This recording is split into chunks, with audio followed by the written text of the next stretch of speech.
ஹல்லேலூயா, ஹல்லேலூயா, ஹல்லேலூயா. கர்த்தருடைய பரிசுத்த நாமத்திற்கு மகிமையும் ஸ்தோத்திரம் உண்டாவதாக. ஆண்டவருடைய பெரிதான கிருபையினாலே மீண்டும் ஒரு பரிசுத்தாரணை செய்ய முடியாத பாக்கியமும் ஸ்லாக்கியமும் நமக்கு கிடைத்தது. அதற்காக நானும் என் ஆண்டவருக்கு நான் ஸ்தோத்திரம் செலுத்துகிறேன். தேவனை ஆராதித்தோம், அதற்காக கர்த்தருக்கு நாம் ஸ்தோத்திரம் செலுத்துவோமாக. இந்த வேலையானது ஆண்டவருடைய நல்ல வார்த்தைகளை நாம் கேட்டு நம்முடைய ஆத்மாவை பலப்படுத்திக் கொள்ளுகிற வேலையாகவும், அவர் வழி என்ன என்பதை நாம் அறிந்து அந்த வழிகளை நடப்பதற்கு நாம் ஆலோசனை பெற்றுக்கொள்ளுகிற வேலையாகவும் இது இருக்கிறது. அதற்காக என் ஆண்டவருக்கு நான் அதிகமாக ஸ்தோத்திரம் செலுத்துகிறேன். இந்த நாளிலும் தேவனுடைய சமூகத்திலே ராக்காலங்களிலே கர்த்தருடைய வார்த்தைக்காய் காத்திருந்த பொழுது தேவனாய கர்த்தர் எனக்கு தந்த வார்த்தைகளை உங்களோடு கூட பகிர்ந்து கொள்வதற்கு என்னுடைய தேவன் எனக்கு உங்களுக்கும் கூட கேட்கிற யாவருக்கும் கூட தேவனாய கர்த்தர் உதவி செய்வாராக.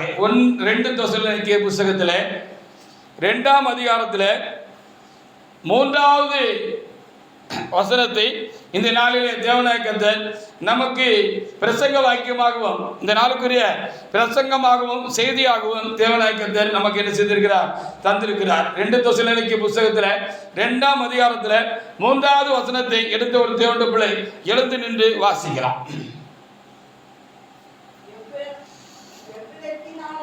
எவ்விதத்தினாலும் ஒருவனும் உங்களை மோசம் போக்காதபடிக்கு எச்சரிக்கையாயிருங்கள். ஏனெனில் விசுவாச துரோகம் முந்தி நேரிட்டு கேட்டின் மகனாகிய பாவ மனுஷன் வெளிப்பட்டால் ஒழிய அந்த நாள் வராது என்று இங்கே ஒரு வார்த்தை நமக்கு சூசகமாக எழுதி கொடுக்கப்பட்டிருக்கிறது. அதற்காக நாம் தேவனாய கர்த்தருக்கு நாம் அதிகமாக ஸ்தோத்திரம் செலுத்துவோமாக. வரப்போகிறதான கடைசி காலங்களில் கர்த்தருடைய வருகைக்கு முன்பாக வரப்போகிறதான அந்தி கிறிஸ்துவை குறித்து அவன் எப்படிப்பட்டவனாக இருப்பான் என்று சொல்லி இங்கே இந்த வார்த்தை நமக்கு சூசகமாக என்ன செய்யப்பட்டிருக்கிறது. தேவ சமூகத்தில் பரிசுத்த அப்போஸ்தலரை கொண்டு தேவனாய கர்த்தர் நமக்கு என்ன செய்திருக்கிறார், எழுதி வைத்திருக்கிறார். அதற்காக நாம் ஆண்டவருக்கு ஸ்தோத்திரம் செலுத்துவாங்க. அவன் ஒரு விசுவாச துரோகம் செய்கிறவனாக இருப்பான் என்று சொல்லி சொல்லப்பட்டிருக்கிறது. சாத்தான் ஏற்கனவே ஆண்டவருக்கு விரோதமாய் எழுப்பி எதிர்த்து நின்று பாவம் செய்து அவன் விழுந்து போனான் என்று சொல்லி நாம் அறிந்திருக்கிறான். அவன் தேவனுக்கு துரோகம் செய்தான், அது விசுவாச துரோகம் என்று சொல்லி நாம் அறிந்து கொள்ள வேண்டியதாக இருக்கிறது. அப்படி போல கடைசி நாட்களில் இந்த சாத்தானுடைய மறு உருவமாகவும் என்ன இந்த அந்தி கிறிஸ்து இருப்பான். அவனும் ஆண்டவருக்கு துரோகம் செய்கிறவனாக இருப்பான். அப்படி ஆண்டவருக்கு செய்கிற துரோகத்தை குறித்து இங்கே விசுவாச துரோகம் என்று சொல்லி இங்கே எழுதப்பட்டிருக்கிறது. அதற்காக நாம் தேவனாய கர்த்தருக்கு ஸ்தோத்திரம் செலுத்துவோமாக. ஆண்டவருக்கு ஒரு மனிதன் துரோகம் செய்வான் என்று சொன்னால், அல்ல ஆண்டவருக்கு எந்த ஒரு சிருஷ்டியும் துரோகம் செய்வார்கள் என்று சொன்னால் அது விசுவாச துரோகம் என்று சொல்லி பைபிளில் அப்படியாக இந்த வேத புத்தகத்தில் அதை குறித்து நமக்கு குறிப்பிடப்பட்டிருக்கிறது. அதற்காக நாம் ஆண்டவருக்கு ஸ்தோத்திரம் செலுத்துவோமாக. ஆம், ஆண்டவருக்கு துரோகம் செய்யக்கூடாது. ஆண்டவருக்கு துரோகம் செய்தால் விசுவாச துரோகம் என்று சொல்லி சொல்லப்பட்டிருக்கிறது. நாம் ஆண்டவருக்கு விசுவாசம் உள்ளவர்களாக இருக்க வேண்டியது கடமையாக இருக்கிறது. நாம் ஒருவரால் பராமரிக்கப்படுகிறோம், நாம் ஒருவரால் தான் நாம் வாழ்ந்து கொண்டிருக்கிறோம், ஒருவரால் நாம் நன்மை அடைகிறோம். நாம் உண்டானது அந்த ஒருவரால் தான் என்று சொன்னால் அந்த ஒருவருக்கு, அந்த தேவனுக்கு நாம் என்ன செய்ய வேண்டுமா, ரொம்ப விசுவாசமாக இருக்க வேண்டும் என்று சொல்லி சொல்லப்பட்டிருக்கிறது. ஏனென்று சொன்னால் அவரால் தான் நாம் உண்டாயிருக்கிறோம், அவர் தான் நம்மை வாழ்வித்துக் கொண்டிருக்கிறார், அவர் தான் நம்மை பராமரிக்கிறார், நமக்கு வேண்டிய எல்லா நன்மையும் அவர் தான் செய்கிறார். ஆனபடினாலே அந்த தேவனுக்கு நாம் விசுவாசம் உள்ளவர்களாக இருக்கணும் அப்படின்னு சொல்லப்பட்டிருக்கிறது. இப்படி அவருக்கு விசுவாசம் இல்லாதவர்களாக நாம இருக்கட்டும், யாரா இருக்கட்டும், வரப்போகிறதான அந்தி கிறிஸ்துவாக இருக்கட்டும், சாத்தானா இருக்கட்டும், துரோகம் செய்யக்கூடாது என்று சொல்லி நமக்கு இன்றைக்கு கர்த்தர் போதிக்க போகிற ஒரு காரியமா இருக்கிறது என்று எண்ணுகிறேன். அதற்காக ஆண்டவருக்கு ஸ்தோத்திரம் செலுத்துகிறேன். ஒரு எஜமான் இருந்தால், ஒரு முதலாளி இருக்கார் அப்படின்னு சொன்னா அவருக்கு கீழே வேலை பார்க்கிற ஒரு ஊழியக்காரர் இல்ல காரியக்காரர் என்ன செய்யணும், அந்த எஜமானுக்கு விசுவாசமா இருக்கணும், அந்த எஜமானத்துல விசுவாசமா இருக்கணும். அப்படியே தேவனிடத்துல விசுவாசமா இருக்கிறோம். ஒரு கணவன் மனைவி இருக்கிறார்கள், அந்த மனைவி கணவனுக்கு விசுவாசமாக இருக்க வேண்டும். பிள்ளைகள் இருக்கிறார்கள், அவர்கள் பெற்றோர்களுக்கு என்ன செய்ய வேண்டும்? விசுவாசமாக இருக்க வேண்டும். பெற்றோர்களிடத்திலே விசுவாசமாக இருக்க வேண்டும், அன்பா இருக்க வேண்டும் என்று சொல்கிறது காட்டிலும் இந்த விசுவாசமாக இருக்க வேண்டும் என்று சொல்லி நம்மளும் உயர்ந்த ஒருவரிடத்திலே நாம் வைக்க வேண்டிய காரியத்தை குறித்து நமக்கு வேதமும் அனுபவங்களும் நமக்கு சொல்லித் தருகிறதாக இருக்கிறது. அதற்காக என் ஆண்டவருக்கு நான் அதிகமாக ஸ்தோத்திரம் செலுத்துகிறேன். இப்படி தேவனுக்காக இருக்கட்டும், இல்லை நமக்கு மேலானவர்களாக இருந்து நமக்கு பொறுப்பாளிகளாக இருந்து நம்மை பராமரிக்கிறவர்களாக இருக்கிறதான பெரியவர்களாக இருக்கட்டும், குடும்பத்தில் இருக்கிற மேலான உறவுகளாக இருக்கட்டும், நாம் அவர்களிடத்தில் விசுவாசமாக இருக்க வேண்டும். அப்படி விசுவாசம் இல்லாமல், விசேஷமாக தேவனிடத்தில் விசுவாசமாக இல்லாமல், தேவனுக்கு விசுவாசமாக இல்லாமல் நான் அவருக்கு விரோதமாக எழும்புவோம் என்று சொன்னால், அவருக்கு விரோதமாக கலகம் பண்ணுவோம் என்று சொன்னால் அது விசுவாச துரோகம் என்று பைபிள் அதை குறிப்பிடுகிறது.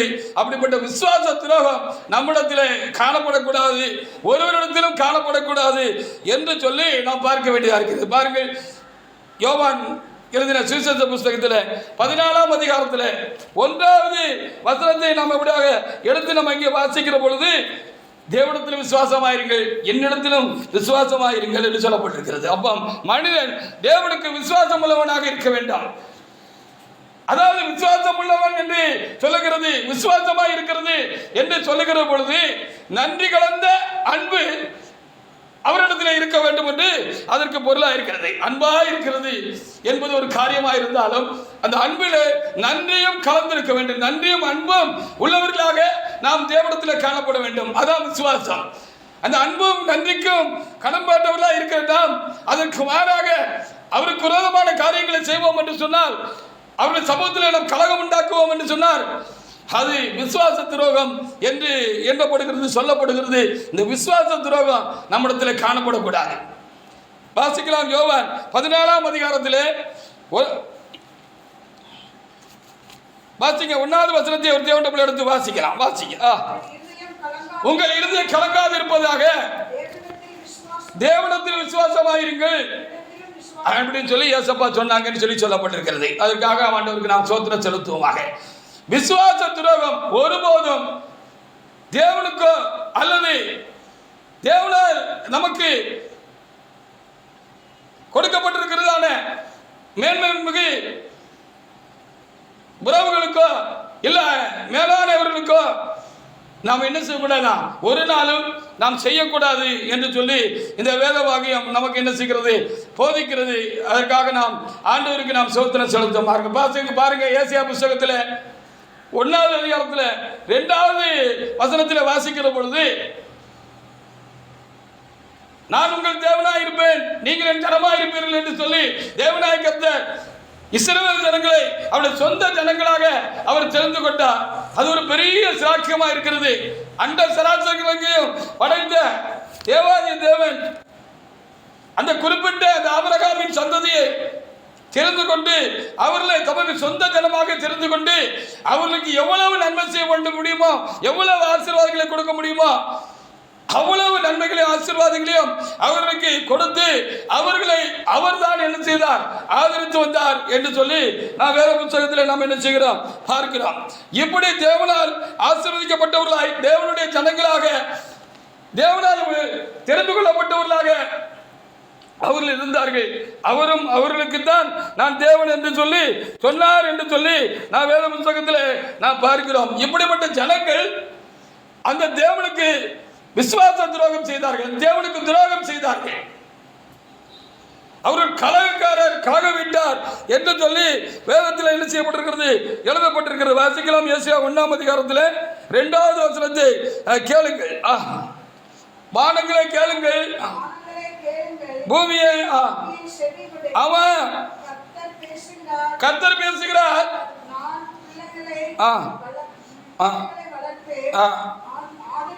ஆமா ஆமா கலகம் பண்ணினார்கள் என்று சொல்லி அங்கே எழுதப்பட்டிருக்கிறது. அப்போ ஆண்டவருக்கு விரோதமாக கலகம் பண்ணக்கூடாது, எதிர்த்து நிற்கக்கூடாது. அது விசுவாசமாக நாம் இருக்க வேண்டிய நாம் அவருக்கு செய்கிற பெரிய துரோகம் என்று சொல்லி இங்கே எவ்வளவு என்ன செய்யப்பட்டிருக்கிறது, எழுதப்பட்டிருக்கிறது. அதே ஏசாயா புத்தகத்தில் 2ஆம் அதிகாரத்தில் 5வது வசனத்தில் கூட என்ன செய்யப்பட்டிருக்கிறது, அப்படிப்பட்ட காரியங்கள் எழுதப்பட்டிருக்கிறது என்று அதே அதிகாரத்தில் அப்படி தேவ சமூகத்தில் என்ன செய்யப்பட்டிருக்கிறது, எழுதப்பட்டிருக்கிறது என்று சொல்லி நாம் என்ன செய்ய முடிகிறது, பார்க்க முடிகிறது. அதற்காக நாம் ஆண்டவருக்கு என்ன செய்யணும், அதிகமாக சோத்திரம் செலுத்துவோமாக. ஆனபடினாலே அப்படி அவர்கள் கலகம் பண்ணுகிறவர்களாக அவர்கள் இருந்தார்கள் என்று சொல்லி வேத புத்தகத்தில் என்ன செய்யப்பட்டிருக்கிறது, அநேக இடங்களிலே அவர்களை குறித்து என்ன செய்யப்பட்டிருக்கிறது, எழுதப்பட்டிருக்கிறது. ஆனபடினாலே 2 விதமான துரோகம் இருக்கிறது. தேவனுக்கு செய்கிறது தான்,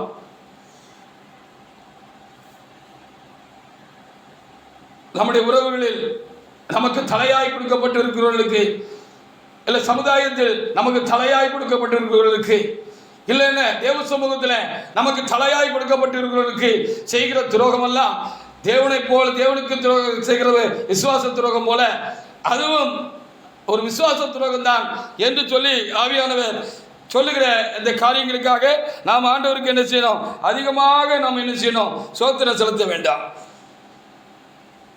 எரேமியா 5ஆம் அதிகாரத்தில் 11வது வசனத்தை கூட நாம் எடுத்து நாம் பார்க்கலாம். ஆண்டவருக்கு துரோகம் பண்ணுதல் விசுவாசத்திற்கு விசுவாச துரோகம் என்று அங்கே சொல்லப்பட்டிருக்கிறது வேத புத்தகத்தில். விசுவாச துரோகம் முந்தி நேரிட்டு கேட்டின் மகனாக பாவம் மனுஷன் வருவான் என்று சொல்லி அங்கே எழுதப்பட்டிருக்கிறது. நாமும் விசுவாச துரோகம் பண்ணுகிறவர்களாக காணப்படக்கூடாது. விசேஷமாக தேவனுக்கு துரோகம் பண்ணுகிறவர்களாக நாம் என்ன செய்யக்கூடாது, அவருக்குறமாக கலகம் பண்ணுகிறவர்களாக நாம் ஒரு காலத்திலும் என்ன செய்யக்கூடாது, நம்ம காணப்படக்கூடாது என்று சொல்லி நமக்கு வேத புத்தகம் அதிகமாக போதிக்கிற ஒரு காரியமாக இருக்கிறது. அதற்காக ஆண்டவருக்கு நாம் சோத்திரம் செலுத்துமாக. ஏசாயா புத்தகத்தில் 5ஆம் அதிகாரத்தில் 11வது வசனத்தை வாசிக்கலாம். இப்படி தேவனுடைய ஜனங்களாக தேவன் தெரிந்து கொண்டப்பட்டவர்கள், தேவன் அவர்களுக்காக எத்தனையோ நன்மைகளை ஆசீர்வாதங்களை கொடுத்து அவர்களை செழிப்பாக வைத்திருந்தார். அவருடைய பராமரிப்பில் தான் அவர்கள் இருந்தார்கள், அவருடையவர்களாக இருந்தார்கள், அவரால் உண்டாக்கப்பட்ட தேவ ஜனமாக அவர்கள் இருந்தார்கள். ஆனாலும் அவருக்கு அவர்கள் துரோகம் செய்தார்கள். அப்படி நாமும் தேவனுக்கு துரோகம் செய்யக்கூடாது. ஏன் விசுவாச துரோகம் எழுதியிருக்குன்னா, நாம் விசுவாசமா அவரிடத்தில் இருக்க வேண்டியவர்கள் என்று சொல்லி நாம் பார்க்கிறோம். வாசிக்கலாம். எரேமியா புத்தகத்தில் 5:11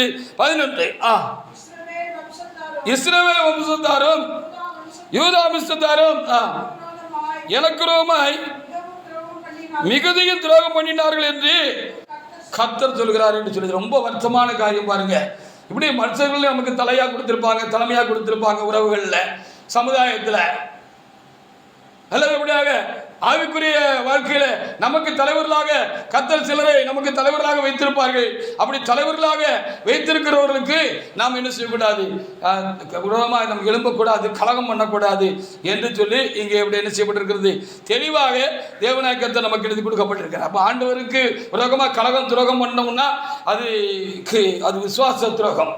விசுவாசமாக இருக்க வேண்டியவர்கள் நாம் துரோகம் பண்ணுகிறோம் என்று சொல்லி அர்த்தம். அப்படி நான் ஏற்கனவே சொன்னது போல குடும்பத்தில் கணவன் மனைவிக்கு தலையாய் கொடுக்கப்பட்டிருக்கிறார். அவர் மூலமாய் நாம் பராமரிக்கப்படும்படியாக அவரை தேவனாய் கர்த்தர் நமக்கு தந்திருக்கிறார். அந்த குடும்பத்துக்காக தம்மையே கொடுக்கிறவராக, அந்த மனைவிக்கு தம்மையே கொடுக்கிறவராக ஒரு நல்ல கணவர் இருக்கிறார் என்று சொல்லி நாம் அறிந்திருக்கிறோம்.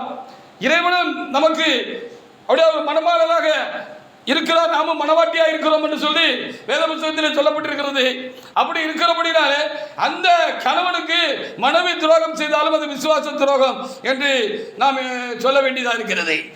இந்த மனைவி என்ன செய்ய வேண்டும், அந்த கணவன் படத்தில் விசுவாசமா இருக்கணும். அப்ப நன்றி கலந்த அன்பு நமக்கு மேல இருக்கிறவங்களை, நம்ம பராமரிக்கிறவங்களை, நமக்காக இருக்கிறவங்களை, நமக்காக கர்த்தர் உண்டாக்கி கொடுத்துருவங்களுக்கு மேல நமக்கு இருக்கணும் அப்படின்னு நாம் அறிய வேண்டியதாக இருக்கிறது. அப்படி ஒரு எஜமான் இருக்கிறார் சமுதாயத்தில் அப்படின்னு சொன்னா அவரிடத்தில் ஊழியக்காரர், காரியக்காரர்களாக, வேலைக்காரர்களாக இருக்கிறவர்கள் விசுவாசம் உள்ளவர்களாக இருக்கணும். அவர்கள் விசுவாச துரோகம் அவர்களுக்கு செய்யக்கூடாது.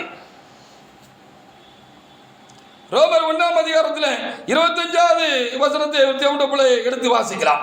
எப்படி இஸ்ரவேல் ஜனங்கள் ஆண்டவருக்கு துரோகம் செய்தார்கள் என்று சொல்லி சொல்லப்பட்டிருக்கு. என்ன துரோகம் செய்தார்கள் என்று சொல்லி பார்க்கிற பொழுது, அவரே அவரை சிருஷ்டித்திருக்க, அவரே அவர்களை தங்களுக்கு சொந்த ஜனமாக தெரிந்து கொண்டு அவர்களை தேவனாய் கர்த்தர் பராமரித்து வர, அவர்களை ஆசீர்வதித்து வைத்திருக்க, அவர்கள் என்ன செய்தார்கள்? அவரை விட்டு சிருஷ்டிகராய் அவரை தங்களை உண்டாக்கின அவரை விட்டு சிருஷ்டியை தொழுது செய்தார்கள்.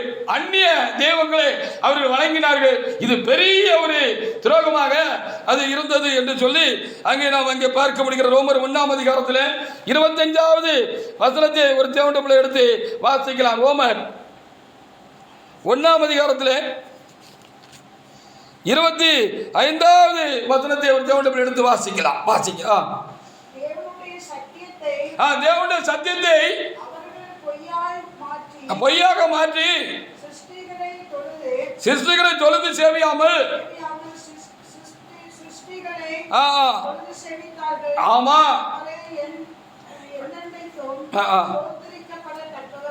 ஆமென் என்று சொல்லுது. அப்பா அவர் என்ன செஞ்சாங்க?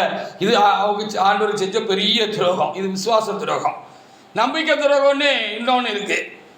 இந்த நம்பிக்கை துரோகத்துக்கும் இந்த விசுவாச துரோகத்துக்கும் நிறைய கொஞ்சம் வித்தியாசம் இருக்கு. இந்த நம்பிக்கை துரோகத்தை காட்டிலும் விசுவாச துரோகங்கிறது ரொம்ப மோசமானது. அது தேவனுக்கும் நாம் செய்யக்கூடாது. நாம் யாரால் போஷிக்கப்படுகிறோமோ, காப்பாற்றப்படுகிறோமோ, பராமரிக்கப்படுகிறோமோ அவர்களுக்கும் நாம் என்ன செய்யக்கூடாது? அப்படிப்பட்ட உறவுகளுக்கும் நாம் என்ன செய்யக்கூடாது. ஆவிக்குரிய வாழ்க்கையிலே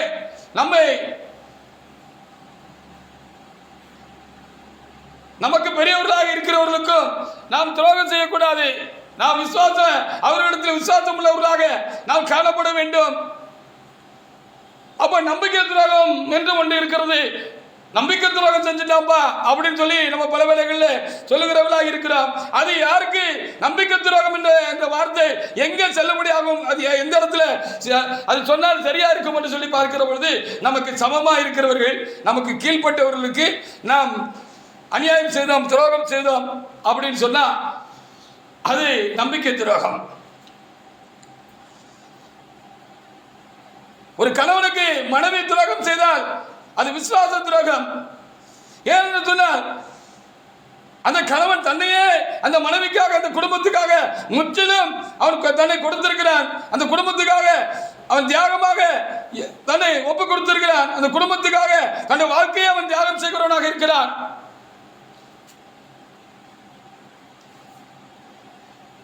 அது விசுவாச துரோகம். அந்த நல்ல மனைவிக்கும் நல்ல பிள்ளைகளுக்கும், விசேஷமாக ஒரு நல்ல மனைவிக்கு தனக்கு கீழ்பட்டு இருக்கிற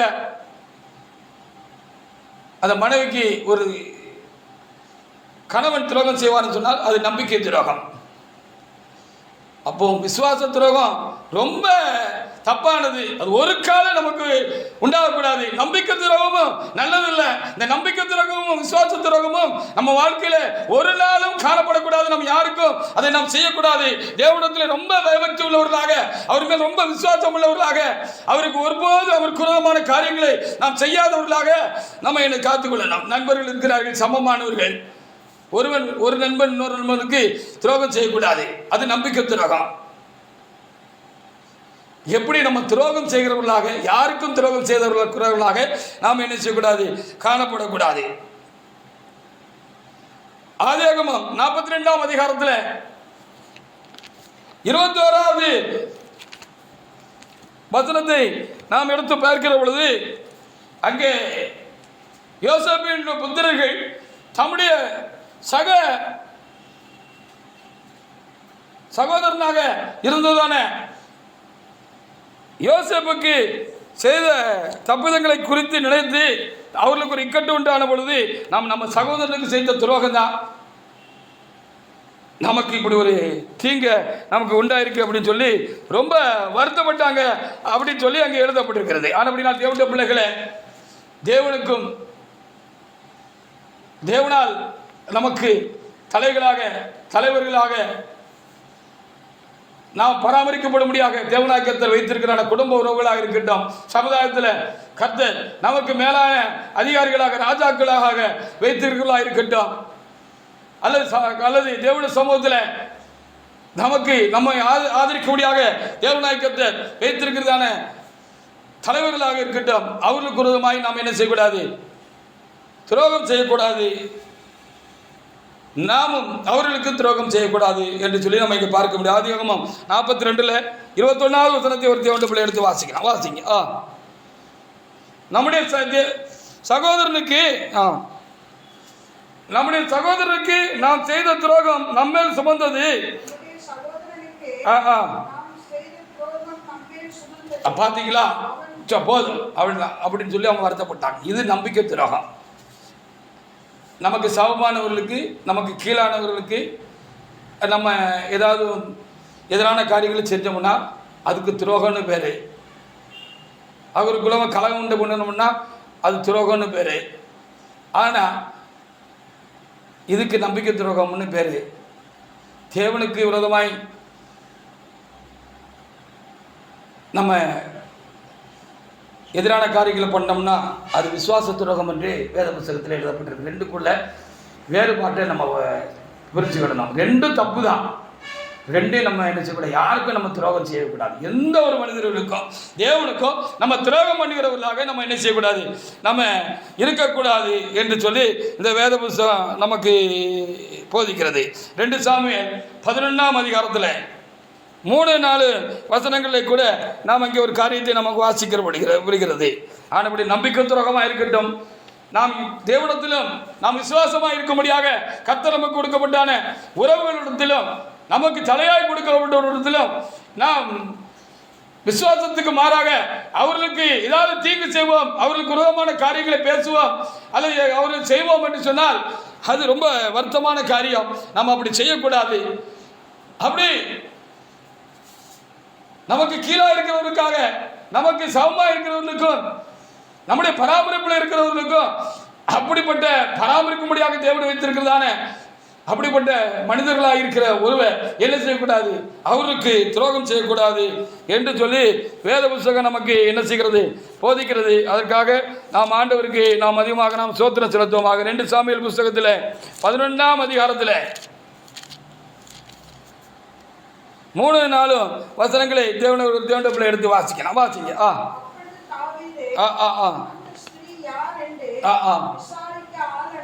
ஆள் அனுப்பினான்.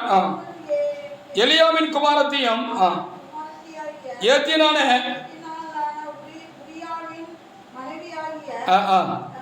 பத்சேபாள் என்றார்கள். ஆள் அனுப்பி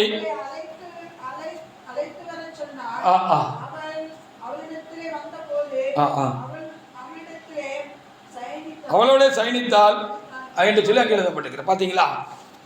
அப்போ உரியாவின் மனைவி பத்சேபாள்,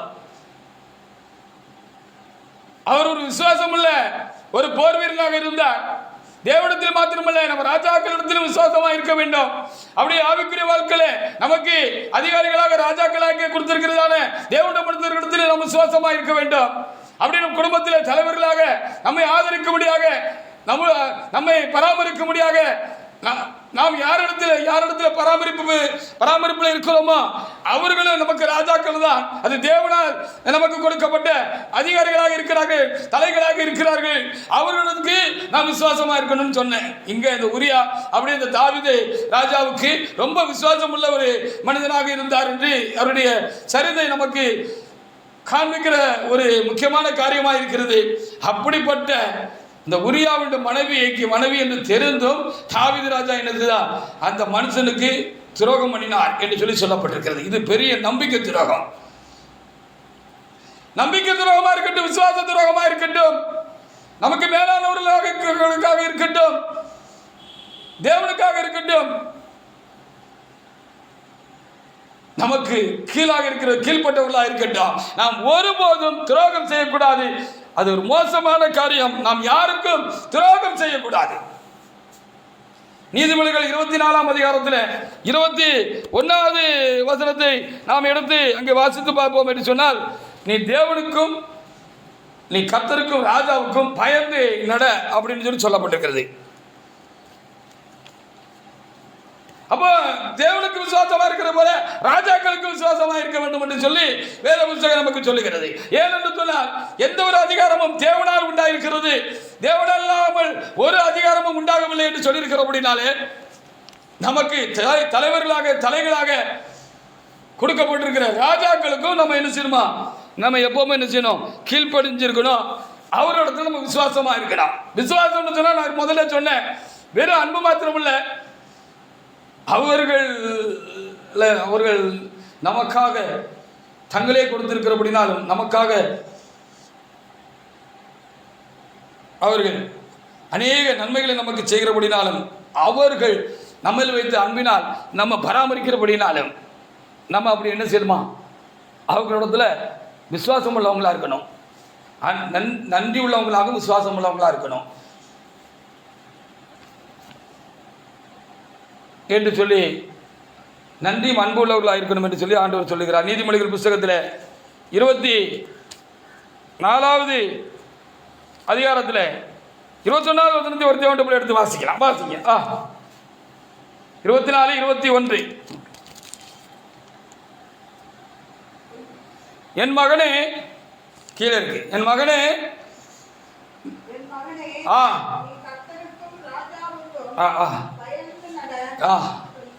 கலகக்காரர்களோடு களவாதே அப்படின்னு சொல்லி எழுதப்பட்டிருக்கிறது.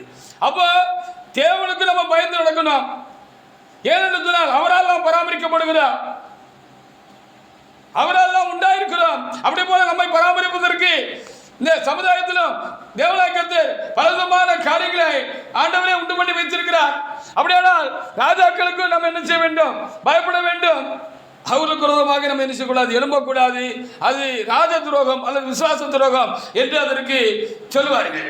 அப்ப தேவனுக்கு நாம் துரோகம் பண்ணுகிறோம் என்று சொன்னால் ராஜ துரோகம் தான். அவர்தான் எல்லா ராஜாக்களுக்கும் ராஜாவாய் ராஜாவாய் இருக்கிறார். தேவனாய் கர்த்தருக்கு விரோதமாக, தேவனுக்கு விரோதமாக சிருஷ்டிக்கப்பட்டு அவரால் பராமரிக்கப்படுகிற, அவரால் உண்டாயிருக்கிற, அவரால் வாழ்ந்து சும்மாயிருக்கிற எந்த ஒரு மனுஷனும் என்ன செய்யக்கூடாது,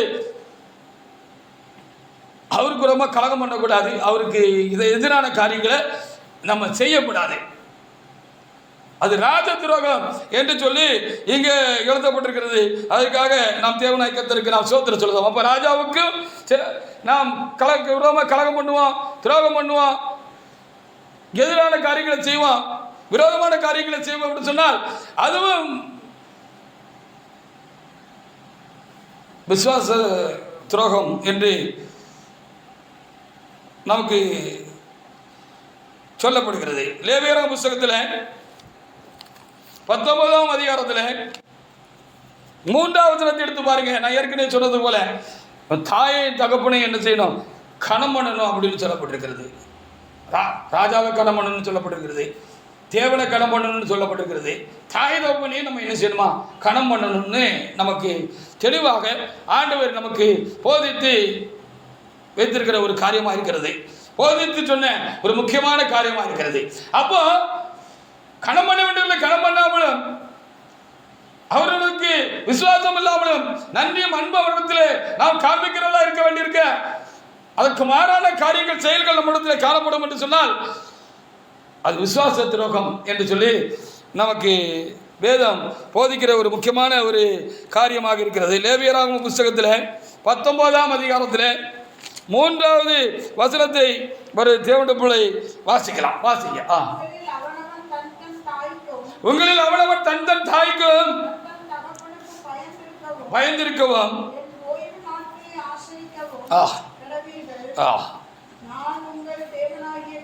அப்போ தேவனுக்கு பயந்துருக்கணும், தேவனை கணம் பண்ணணும், தேவனிடத்தில் நம்ம விசுவாசம் உள்ளவங்களா இருக்கணும். அப்படி அதுக்கு மாறான ஏதாவது ஒரு காரியத்தை செய்வோம்னா அதுக்கு பேர் விசுவாச துரோகம். ஹல்லேலூயா! விசுவாச துரோகம்னு வேதம் நமக்கு சொல்லுகிறது. ராஜாவை கணம் பண்ணணும், ராஜாவுக்கு பயந்து நடன்னு சொல்லப்பட்டிருக்கிறது.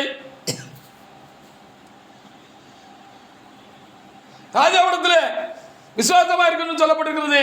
ஆவிக்குரிய தலைவர்களாக ராஜாக்களாக நமக்கு தரப்பட்டிருக்கிறவர்கள் நாம் விசுவாசமா இருக்கணும், அவங்களை கடன் பண்ணணும், அவங்களுக்கு பயந்து இருக்கணும். அவங்களுக்கு விரோதமான காரியங்களை நம்ம செய்தால் அது துரோகம். அதுக்கு விசுவாச துரோகம்னு பேர் வச்சிருக்காரு ஆண்டவர். நம்பிக்கை துரோகமும் ரொம்ப வருத்தமான காரியம்தான். அதை விட விசுவாச துரோகம் ரொம்ப மோசமான காரியம் என்று அறிந்து ரெண்டுக்கு விளக்கி ஒவ்வொரு தேவனுடைய பிள்ளையும் ஒவ்வொரு ஊழியக்காரர்களாய் நாம் காத்துக்கொள்ள வேண்டியது ரொம்ப அவசியமான ஒரு காரியமாக இருக்கிறது. நாம் துரோக செயல்களை செய்கிறவர்களாக நாம் தேவ சமூகத்தில் நாம் என்ன செய்யக்கூடாது, கண்டிப்பாக நாம் என்ன செய்யக்கூடாது, காணக்கூடாது. எசேக்கியேல் புஸ்தகத்தில்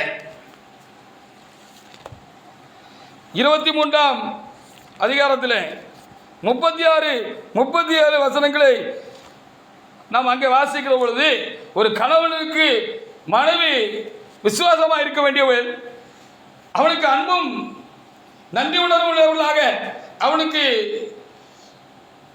சேவை செய்யக்கூடியவர்களாக, அவனை கணம் பண்ண வேண்டியவர்களாக அந்த ஸ்ரீ இருக்கிறார், அந்த மனைவியாக இந்த பெண்ணு இருக்கிறாங்க. அந்த பெண்ணை என்ன செய்யக்கூடாது, அவனால் பராமரிப்படைகிற, அவனால் பாதுகாக்கப்படுகிற, அவருக்கு விரோதமான காரியங்களை செய்யக்கூடாது. அது பெரிய துரோகம் அப்படின்னு சொல்லி வேத புஸ்தகம் என்ன செய்கிறது, நமக்கு போதிக்கிற. எசேக்கியேல் புஸ்தகத்தில் 23ஆம் அதிகாரத்தில் 36-37 வசனங்களை வாசிங்க. அது தமக்கு விரோதமாக துரோகம் செய்த, தன்னை விட்டு பிறர் முகம் பார்த்த ஒரு மனைவியை போல தன்னை விட்டு பிற தெய்வங்க வழிபாடுகளுக்கு கடந்து போய் பாகால்களுக்கும் விக்கிரங்களுக்கும் ஆராதனை செய்ததான அந்த இஸ்ரவேல் ஜனங்களை குறித்து அவர் இப்படி சொன்னார் அப்படின்னு சொல்லி 23-36-37 எழுதப்பட்டிருக்கிறது. வாசிக்கலாம். 36-37.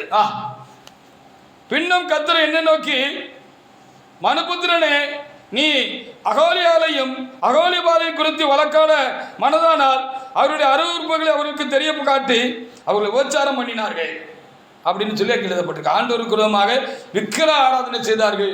அதுக்கு எதுக்கு சமம்னு ஆண்டவருக்கு எழுதி வச்சிருக்கிறார் அப்படின்னு சொல்லி பார்க்குற பொழுது, ஒரு விசுவாசமாக இருக்க வேண்டிய மனைவி நல்ல புருஷனுக்கு துரோகம் செய்கிறதுக்கு சமமானது அப்படின்னு சொல்லி அங்கே ஆண்டவர் எழுதி வைத்திருக்கிறார். அப்போ மனைவி கணவனிடத்தில் விசுவாசமாக இருக்க வேண்டும். ஏன்னால் அவரை கொண்டு தான் நம்மை கர்த்தர் நடத்துகிறார், பராமரிக்கிறார், பாதுகாக்கிறார்.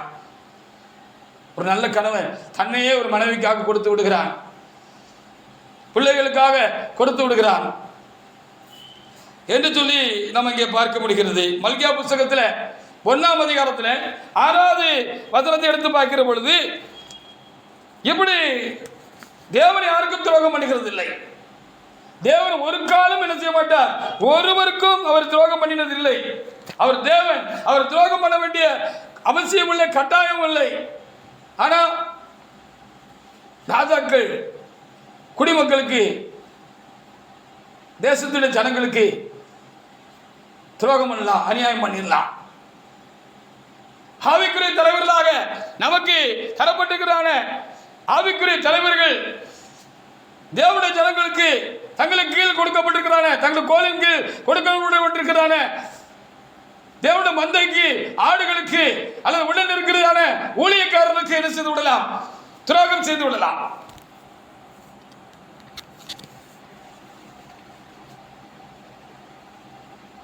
கணவன் மனைவிக்கு துரோகம் செய்யலாம், எஜமான் வேலைக்காரனுக்கு துரோகம் செய்து விடலாம், பிள்ளைகளுக்கு பெற்றோர்கள் என்ன செய்யலாம், துரோகம் செய்து விடலாம். அப்படியும் செய்யக்கூடாது. தேவன் ஒருவருக்கும் துரோகம் செய்கிறது இல்லை. நாம் தான் தேவனுக்கு துரோகம் செய்கிறவர்களாக இருக்கிறோம். கண்டிப்பாக நாம் என்ன செய்யக்கூடாது, அப்படி ஒரு விசுவாச துரோகத்தை செய்கிறவர்களாக இருக்கக்கூடாது. அப்படியே நமக்கு கீழ்பட்டு இருக்கிறவர்களுக்கு தேவனால் தலையாக கொடுக்கப்பட்டிருக்கிற நாமும் என்ன செய்யக்கூடாது, அவர்களுக்கு நம்பிக்கை துரோகம் என்ன செய்யக்கூடாது என்று சொல்லி நமக்கு தேவன் காண்பிக்கிற ஒரு காரியமாக இருக்கிறது. வாசிக்கலாம். மல்கியா புஸ்தகத்தில் 1ஆம் அதிகாரத்தில் 6வது வசனத்தை வாசிக்கலாம். வாசிக்க. அப்போ குமாரன் தன் பிதாவையும், ஆமா,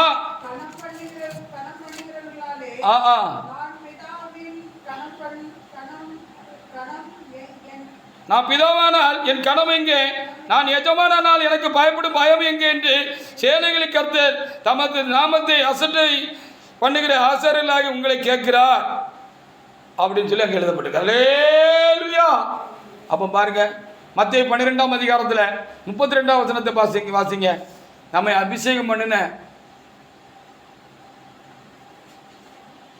பரிசுத்த ஆவியானவருக்கு விரோதமாகவும் நம்மை அபிஷேகம் பண்ணின தேவனுடைய மனுஷருக்கு விரோதமாகவும் எழும்புகிறது ரொம்ப ஒரு மோசமான ஒரு காரியம் என்று வேதம் நமக்கு கற்றுக் கொடுக்கிறதாக இருக்கிறது. நாம் அப்படி என்ன செய்யக்கூடாது, ஒரு காலம் நாம் அப்படி செய்கிறவர்களாக நாம் என்ன செய்யக்கூடாது, காணப்படக்கூடாது. மத்தேயு 12ஆம் அதிகாரத்தில் 32வது வசனத்தை ஒரு தேவனுடைய பிள்ளை எடுத்து வாசிக்கலாம். வாசிங்க. ஏசப்பா சொன்ன வார்த்தை அங்கே எழுதப்பட்டிருக்கிறது. 32. எவனாகிலும் சொன்னால் ஆமா ஆமா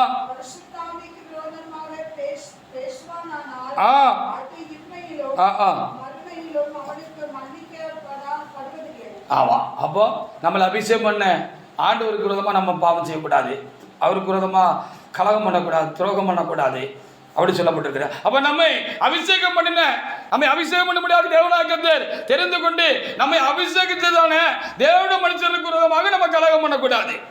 அதுல ரொம்ப நம்ம என்ன செய்யணும், தெளிவாக நாம் காணப்பட வேண்டும் என்று சொல்லி வேத புஸ்தகம் சொல்லுகிறது. 2 விதமான துரோகம் இருக்கிறது என்று சொல்லி நான் பார்த்து கொண்டே போகிறோம். ஒன்று விசுவாச துரோகம், இன்னொன்று நம்பிக்கை துரோகம். ரெண்டுமே துரோகம் தான். 2 துரோகத்தையும் நம்ம யாருக்கும் என்ன செய்யக்கூடாது, இந்த துரோகம் செய்கிற வேலையை நம்ம என்ன செய்யக்கூடாது, நம்ம ஒரு காலம் நம்ம செய்யக்கூடாது என்று சொல்லி வேத புஸ்தகம் நமக்கு என்ன செய்கிறது, தெளிவாக போதிக்கிற ஒரு முக்கியமான ஒரு காரியமாக இருக்கிறது. நம்ம அப்படி காத்துக்கொள்வதற்கு யாருக்கும் துரோகம் செய்திடாங்க. நமக்கு துரோகம் செஞ்சால் கூட திருப்பி அவங்களுக்கு நம்ம துரோகம் செய்யக்கூடாது அப்படிங்கிறதா நமக்கு ஆண்டவர் சொல்லுகிற ஆலோசனையாக நமக்கு இருக்கிறது. 63:10 வாசிக்கலாம். ஏசாயா புத்தகத்தில் 63:10 அவர்களோ கலகம் பண்ணி அவருடைய பரிசுத்த ஆவியை விசனப்படுத்தினார்கள் என்று சொல்லி அங்கே வேதத்தில் எழுதப்பட்டிருக்கிறது. அப்போ நம்ம பரிசுத்த ஆவியானவர் நம்ம அபிஷேகத்திருக்கிறார். இந்த பரிசுத்த ஆவியானவரால் நம்ம அபிஷேகம் பண்ண முடியும். அபிஷேகம் பண்ணப்பட்ட தெரிந்து கொள்ளப்பட்டான தேவன மனிதர்களை தேவனாக்கத்தை நமக்கு கொடுத்திருக்கிறான்னு சொன்னா அவங்களுக்கு விரோதமாக நம்ம என்ன செய்யக்கூடாது, ஒரு காலத்திலும் நம்ம விரோதமான காரியங்களை செஞ்சால் அதுவும் ஒரு விசுவாச துரோகம் தான் என்று சொல்லி நாம் இந்த வேத பாகத்தின் மூலமாக நாம் பார்க்க முடிகிறது. அதற்காக ஆண்டவருக்கு நாம் சோத்திரம் செலுத்தோம். அப்படின்னா நாம் விசுவாச துரோகம் செய்யக்கூடாது, நம்பிக்கை துரோகமும் நாம் செய்யக்கூடாது. யாருக்கு துரோகம் செய்தால், யார் துரோகம் செய்தால் அது நம்பிக்கை துரோகம், யாருக்கு யார் துரோகம் செய்தால் அது விசுவாச துரோகம் என்று சொல்லி நாம் பார்த்து கொண்டிருக்கிறோம். தேவனுக்கு துரோகம் செய்தால் அது விசுவாச துரோகம். ராஜாக்களுக்கு, தேவனால் அனுப்பப்பட்ட ராஜாக்களுக்கு துரோகம் செய்தால் அது விசுவாச துரோகம். தேவனால் அனுப்பப்பட்ட தேவனுடைய மனிதர்களுக்கு, தேவனால் அனுப்பப்பட்டு நம்மை பராமரிக்கும்படியாக நமக்காக அனுப்பப்பட்டிருக்கிற தேவனுடைய மனிதர்களுக்கு விரோதமாக நாம் ஏதாவது செய்வோம் என்று சொன்னால் அது விசுவாச துரோகம். கெட்டிய மனைவி புருஷனுக்கு விரோதமாக பாவம் செய்தால் அவரால் பராமரிக்கப்படும் தேவன் அவரை நமக்கு தலையாய் கொடுத்திருக்கபடினாலே அதுவும் தேவனுடைய சமூகத்தில் விசுவாச துரோகமாக கருதப்படுகிறது. பிள்ளைகள் பெற்றோருக்கு விரோதமாக எழும்புகிற பொழுது அதுவும் விசுவாச துரோகமாக எண்ணப்படுகிறது. பெற்றோர்களை சங்கடப்படுத்த முடியாது, எதுவும் செய்யக்கூடாது. பெற்றோர்களுக்கு விரோதமாக எதுவும் துணிந்து நம்ம ஒரு காலத்திலையும் நம்ம பேசக்கூடாது. அப்படிங்கிறத ஒவ்வொரு பிள்ளைகளும் மனதில் வைத்துக் கொள்ள வேண்டும். ஆவிக்குரிய பிள்ளைகளும் நாம் மனதில் வைத்துக் கொள்ள வேண்டியது ரொம்ப அவசியமான ஒரு காரியமாக இருக்கிறது. நீதிமொழிகள் 20:20 வாசிக்கிற பொழுது தாயின் தகப்பனை தூசிக்கிறோட தீபம் காரில் அணைந்து போகும்னு சொல்லப்பட்டிருக்கிறது. எந்த சூழ்நிலையிலும் நம் பெற்றோருக்கு நாம் எந்த ஒரு காரியத்தை செய்யவோ பேசவோ எழும்பவோ என்ன செய்யக்கூடாது, கண்டிப்பாக செய்யக்கூடாது. அவர்களும் நம்முடைய கணத்துக்குரியவங்க. பாருங்க, தாய் தகப்பனும் சேர்ந்து நம்ம இந்த உலகத்துக்கு கொண்டு வந்திருக்கிறாங்க. இந்த தாயினாலும் தகப்பனாலும் நம்ம பராமரிக்கப்படாமல் இருந்தோம் அப்படின்னு சொன்னால், பெற்ற தாய் பெற்றனுக்கு நம்மளை தூக்கி குப்பைத்தட்டியில் போட்டிருந்தாங்க, அதை தூக்கி வெளியில் வீசிட்டாங்கன்னு சொன்னால் நம்ம பிழைச்சி வளர்ந்து படித்து ஆளாக்கி வேலைக்கு போய் நமக்கு ஒரு துணையும் அவங்க உண்டாக்கி கொடுக்கல அப்படின்னு சொன்னா, ஒரு பொறுப்புள்ள தகப்பன் தாய்மா இருந்து உண்டாக்கி கொடுக்கல அப்படின்னு சொன்னா, நம்ம இன்னைக்கு இல்லை, யாரும் இல்லை, நீங்களும் இல்லை, நானும் இல்லை.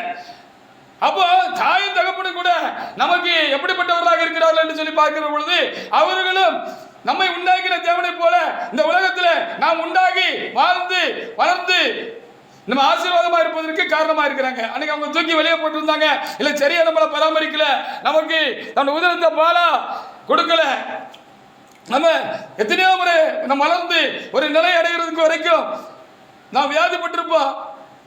அப்பெல்லாம் அந்த தகப்பன் தோல்ல தூக்கி போட்டுட்டு நம்ம வைத்தியர்கிட்ட கொண்டு போல, ஆஸ்பத்திரிக்கு தூக்கிட்டு போல அப்படின்னு சொன்னா நம்ம இப்ப இல்ல, உயிரோடு இருக்க மாட்டோம். அப்போ ஒரு தாயின் தகப்பனும் கூட தேவனுக்கு சமம் அப்படின்னு சொல்லி நமக்கு வேதம் நமக்கு சொல்லிக் கொடுக்கிறது. அதனால தாயின் தகப்பனை கணம் பண்ணுவாயாக என்று சொல்லப்பட்டிருக்கிறது, ராஜாவை கணம் பண்ணுவாயாக என்று சொல்லப்பட்டிருக்கிறது.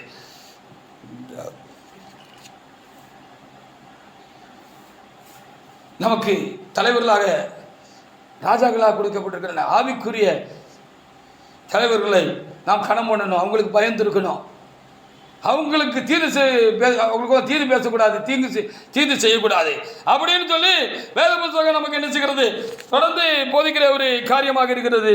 என்னாம் புத்தகத்தில் 14:2 ஒரு காரியம் எழுதப்பட்டிருக்கிறது, நாம் அதை வாசிக்கலாம். என்னாம் புத்தகத்தில் 14ஆம் அதிகாரத்தில்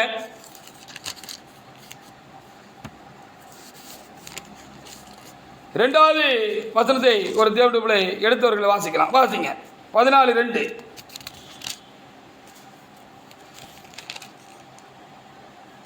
அப்போ ஆரோனுக்கும் அங்கே என்ன எழுதப்பட்டிருக்குன்னு சொன்னா, ஆரோனுக்கும் அவர்களுக்கு ஆவிக்குரிய தலைவர்களாக அவர்களுக்கு வழிநடத்தும்படியாக தேவநாயகத்தால் ஏற்படுத்தப்பட்டிருந்த ஆரோனுக்கு விரோதமாக இந்த ஜனங்கள் கலகம் பண்ணினார்கள், எதிர்த்து நின்றார்கள் சொல்லப்பட்டிருக்கிறது. அது தேவனுக்கே எதிர்த்து நிற்கிறது. அதனாலதான் இப்படிப்பட்டவர்களுக்கு எதிர்த்து நின்னாலும் அது விசுவாச துரோகம் என்று சொல்லி வேதத்தில் சொல்லப்பட்டிருக்கிறது. வாசிக்கலாம் 14:2. புத்திரர் எல்லாரும் மோசேக்கும் ஆரோனுக்கும் விரோதமாக முறுமுறுத்தார்கள். நல்ல கவனமா வாசிங்க, 16ஆம் வசனத்தை வாசிக்கலாம். போதும் போதும், பார்த்தீங்களா? அவர் தேவனுக்கு விரோதமாக முறுமுறுக்க கூடாது, அவருக்கு விரோதமாக கலகம் பண்ணக்கூடாது, அவருக்கு எதிராக ஒன்று செய்யக்கூடாது. செஞ்சால் அது விசுவாச துரோகம். அவர் அனுப்பின ராஜாக்களுக்கு, அவர் அனுப்பின ஆவிக்குரிய ஆசாரியர்களுக்கு, தலைவர்களுக்கு, தேவனுடைய மனுஷர்களுக்கு விரோதமாக நம்ம என்ன செய்யக்கூடாதான், நம்ம எதுவும் செய்யக்கூடாது, அது விசுவாச துரோகம் அப்படின்னு எழுதப்பட்டிருக்கு. என்ன அவங்க 16:1-3 வாசித்தா கோராகு அவன் கூட்டத்தாரை குறித்து எழுதப்பட்டிருக்கிறது. என்ன அவங்க 12:1-2 வாசித்தா இந்த ஆவிக்குரிய தலைவர்களாக இருந்த ஆரோனும் மிரியாவுக்கும் மேல ஒருவரை மோசேயை கர்த்தர் தலைவராக இருந்தாரு. இந்த மோசேக்கு விரோதமாக இந்த அடுத்த தலைவர்களாக இருந்தான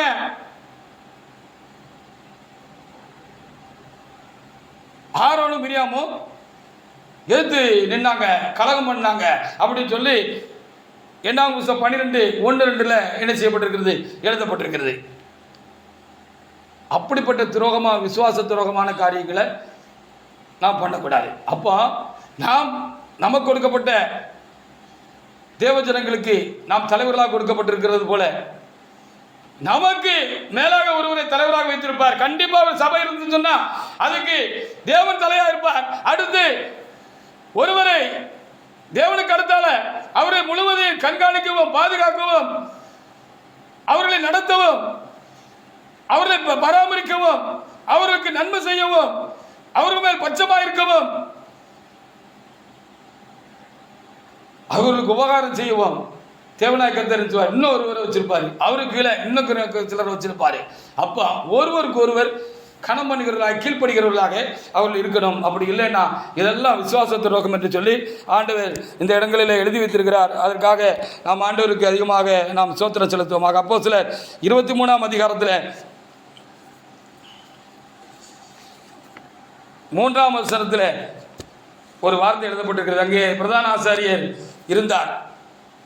அந்த பிரதான ஆசாரியரை அவர் பிரதான ஆசிரியர் என்று அறியவில்லை என்று பவுல் சொல்லுகிறார். பிந்தின வசனங்களில் அவரை குறித்து அவர் வெள்ளையடிக்கப்பட்ட கலரை சோரே என்று சொன்ன பொழுது அங்கே இருந்த சிலர் அவரை கன்னத்தில் அறைந்து பிரதான ஆசிரியர் வைகிறையா என்று சொல்ல பொழுது இவர் எனக்கு பிரதான ஆசிரியர் என்று எனக்கு தெரியாது என்று சொல்லி அவர் அதற்காக தன்னை தாழ்த்தினதாக அங்கே எழுதப்பட்டிருக்கிறது.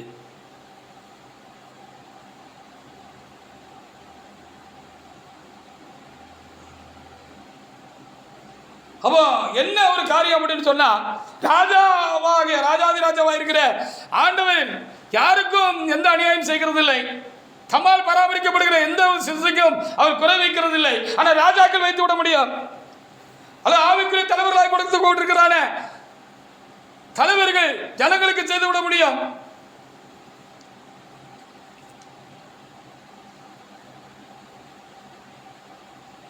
குடும்பங்களிலும் சமுதாயத்திலும் நம்மை பராமரிக்க முடிய வைத்திருக்கிறவர்கள் நமக்கு செய்துவிட முடியும் என்று சொல்லி பார்க்கிறோம். அது நம்பிக்கை துரோகம். அப்படி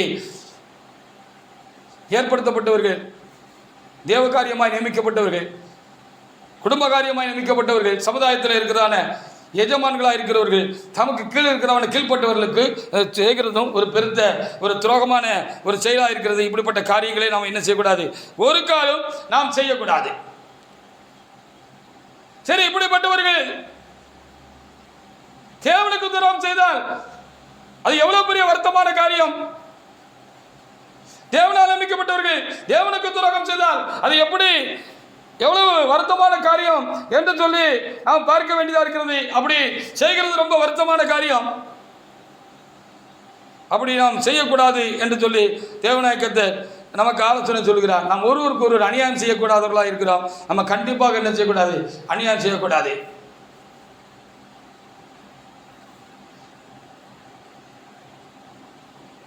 யோபு 1ஆம் அதிகாரத்தில் 20 முதல் 22 உள்ள வசனங்களை நாம் எடுத்து வாசிக்கிற பொழுது,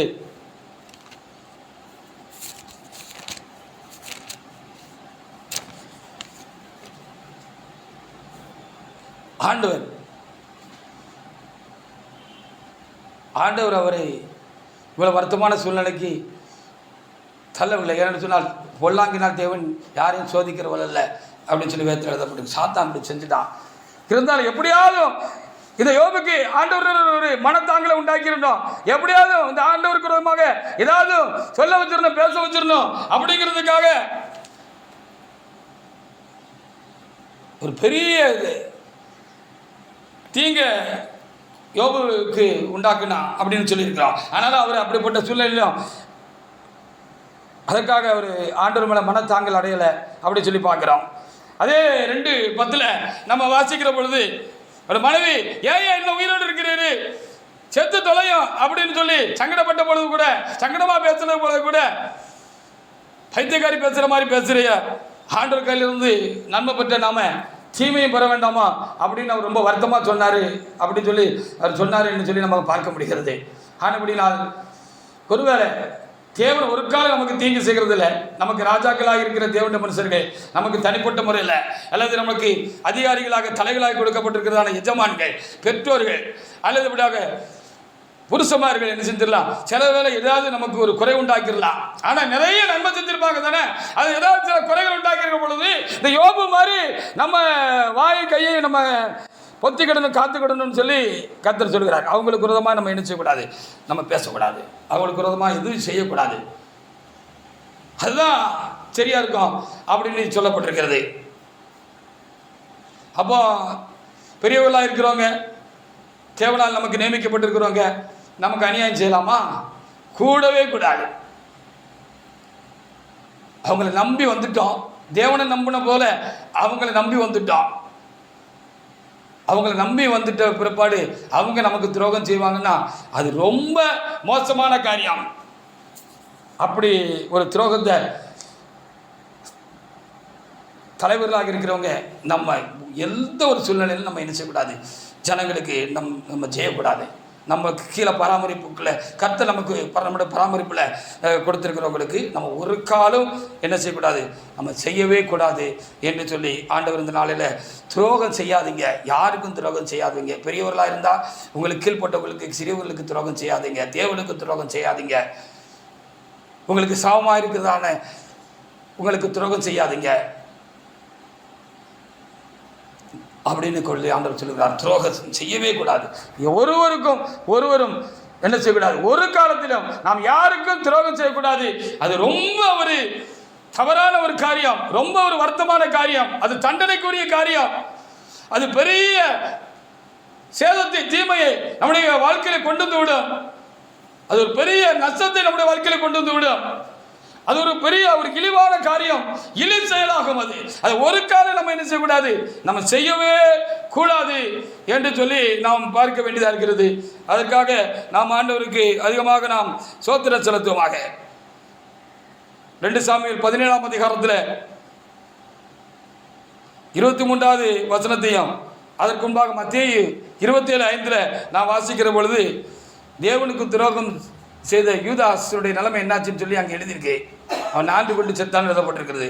அப்படி விசுவாசமாக இருக்க வேண்டிய ராஜாவுக்கு, தாவீது ராஜாவுக்கு விசுவாசமாக இருக்க வேண்டிய மனுஷன், அவரால் பராமரிக்கப்பட்டவர், அவரால் உயர்ந்த ஸ்தானங்களில் வைக்கப்பட்டிருந்தார் அந்த மனிதர், அகிதோப்பேல் என்கிறதான அந்த மனுஷன். அந்த மனுஷன் தாவீது ராஜாவுக்கு துரோகம் பண்ணினார், இரண்டகம் பண்ணினார். அவரை கொல்றதுக்கு அவருடைய பிள்ளைகிட்டே என்ன செஞ்சாரு, அவர் ஆலோசனை சொன்னார்னு சொல்லி வேத புத்தகத்தில் எழுதப்பட்டிருக்கிறது. அந்த ஆளுடைய முடிவு என்னன்னு சொல்லி அங்கே எழுதி கொடுக்கப்பட்டிருக்கிறது. அவரும் தற்கொலை பண்ணி செத்து போனார் எழுதப்பட்டிருக்கு. துரோகம் மிகவும் மோசமான ஒரு காரியம். ஒருவரும் துரோகம் செய்யாதீர்கள். தேவனுடைய மனிதர்களே, தேவனுடைய ஜனங்களுக்கு துரோகம் செய்யாதீர்கள். தேவனுடைய மனிதர்களே, உங்களுக்கு தலையாய் கொடுத்ததான, உங்களை அந்த பெரிய ஸ்தானங்களை கொடுத்ததான, உங்களை அபிஷேகம் பண்ணி உங்களை ஜனங்களுக்கு அதிகாரிகளாக உண்டு பண்ணின தலைமையாக இருக்கிறதான இவர்களுக்கு நீங்கள் அநியாயம் செய்யாதீர்கள்.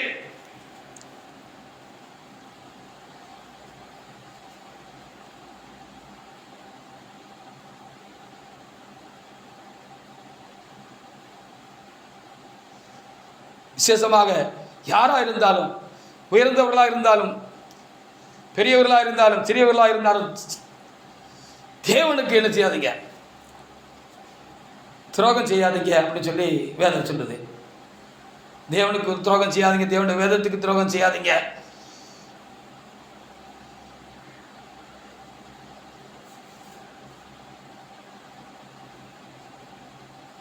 உங்களுக்கு கீழ் கொடுக்கப்பட்டிருக்கிறவர்களுக்கு துரோகம் செய்யாதீங்க. தாவீது ராஜா சொல்லுகிற பொழுது, என் தேவனுக்கு நான் ஒருபோதும் துரோகம் செய்ததில்லை என்று ரொம்ப தைரியமாக அவர் எழுதி வச்சுட்டு போயிருக்கிறார். ஹல்லேலூயா.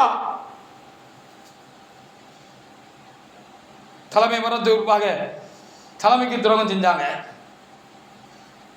அது தலைமைக்கு செஞ்ச துரோகம் கிடையாது, தேவனுக்கு செஞ்ச துரோகமாக்கும். ஹல்லேலூயா.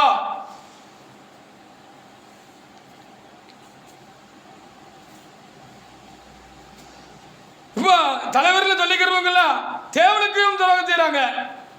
ஆலயங்களை திறக்க வேண்டியவங்க இன்னைக்கு தற்பெருமைக்காகவும் தாங்க தான் பெரிய ஆளை காட்டுறதுக்காகவும் இவங்களுக்கு தேவனுடைய ஆளுகையும் அதிகாரம் கொடுக்கப்பட்டிருந்தால் இவர்கள் ஒரு நடவடிக்கை எடுக்கிற பொழுது இவர்களுக்கு எல்லாரும் கீழ்படிவாங்க. இன்னைக்கு கீழ்படிய மாட்டுக்காக எதிர்த்து நிற்கிறாங்க. அப்படி சொன்னா இவங்க தேவனுக்கு துரோகம் செஞ்சாங்க, இவங்களுக்கு கொடுக்கப்பட்ட ஆவிக்குரிய தலைவருக்கு துரோகம் செஞ்சவங்க. அதனால இவங்களுக்கு கீழே இருக்கிறவங்க இவங்களுக்கு கீழ்படியல. நல்ல உள்ள போய் பார்த்தாச்சு அப்படின்னு சொன்னா இவங்கெல்லாம் ஒரு காலத்தில் இவங்களுக்கு ரொம்ப உபகாரமா, உதவியா, பக்கபலமா, இவர்களுக்கு காவலாளிகளாக இருந்தவங்க. ஆனா இவங்களும் ஒரு தப்பு பண்ணிட்டாங்க. இந்த காவலாளியா அவங்களுக்கு பக்கபலமா இருந்தவங்க இவங்க செஞ்ச அநியாயத்துக்கு இவங்க தொடங்கினாங்க. அது ரொம்ப பெரிய வருத்தமான காரியம். இப்ப என்ன ஆயிட்டு பாருங்க, இந்த ஆவிக்குரிய தலைவர்கள் செய்த அநியாயத்துக்கு இவருக்கு கீழே இருந்தான ஊழியக்காரர்கள் அல்லது தேவனுடைய ஜனங்கள் அவர்களுக்கு பக்கபலமா இருந்தாங்க, அவர்கள் அநியாயத்துக்கு பக்கபலமா இருந்தாங்க. இப்போ இந்த இவர்களுக்கு தலைவராக நியமிக்கப்பட்ட இவர்களே காலம் சூழ்நிலையும் மாறுபட்ட பொழுது, வேறுபட்ட பொழுது இவர்களே இப்பொழுது என்ன செய்கிறார்கள், இவர்களுக்கு இந்த தலைவர்களே இவர்களுக்கு துரோகம் செய்ய ஆரம்பிச்சிட்டாங்க. நம்பிக்கை துரோகம். நேற்று வரைக்கும் நமக்கு பக்கபலமாக இருந்த ஆளாயிட்டேன்னு நினச்சி கூட பார்க்கல. இவங்களை இப்போ தேவ சமூகத்தை தள்ளுறதுக்கும் ஊழியத்திலிருந்து தள்ளுறதுக்கும் விரட்டுறதுக்கும் அதிகபட்சமாக என்ன செய்ய முடியுமோ அதையெல்லாம் இப்போ நடைமுறைப்படுத்திட்டு இருக்கிறாங்க. அதை நிமித்தம் இவங்க தேவனுக்கும் துரோகம் செய்கிறார்கள். ஹல்லேலூயா. இப்போ சமீபத்தில் ஒரு சம்பவம் நடந்திருக்கு. தலைவர்கள் சொல்லிக்கிறவர்கள் தமக்கு கீழே இருக்கிறான ஒரு ஊழியக்காரர் மேலே ஆக்சிடென்ட் எடுத்திருக்காங்க. அவர் அதுக்கு கீழ்ப்படலையா, கட்டுப்படலையா. கட்டுப்படலை கீழ்ப்படலைனாலே தேவனுடைய அதிகாரம் உங்களுக்கு இல்லைன்னு சொல்லி அர்த்தம். தலைமையாக இருக்கும்போது யாராவது அவங்க எடுத்த ஆக்ஷனுக்கு கீழ்ப்படியாமல் இருந்தாங்களா, ஒத்துக்கொள்ளாமல் இருந்தாங்களா, பணிஞ்சு போகாமல் இருந்தாங்களா? பெரிய ஒரு நாள் இப்படி சொல்ல பார்த்துருக்கேன். நான் தப்பான ஒரு முடிவு எடுத்தாலும் தேவநாயகத்தில் எனக்கு சப்போர்ட்டாக தான் இருப்பேன்னு சொன்னாங்க. அதுக்காக அவர் தப்பான முடிவு எடுத்தால் கத்துறது அவங்களுக்கு சப்போர்ட்டாக இருப்பாங்கன்னு சொல்லி அர்த்தம் இல்லை. அவர்களும் தேவனுடைய அதிகாரத்தினால் நியமிக்கப்பட்டவராக இருந்தபடினாலே தேவன் அவர்களை ஜனங்களுக்கு அதிகாரியாக, திருச்சபைக்கு அதிகாரியாக தலைமை பொறுப்பில் வச்சதுனால அப்படி ஒரு அதிகாரம் அவங்களுக்கு இருக்கு அப்படின்னு சொல்லி அங்கே சொல்லப்பட்டிருக்கிறது. அல்லேலூயா. இப்ப தேவனுக்கு துரோகம் பண்றோம். ஆலயங்களை திறக்க வேண்டிய நாம் இப்ப ஆலயத்தை அடைக்க ஆரம்பிச்சிருக்கிறோம்.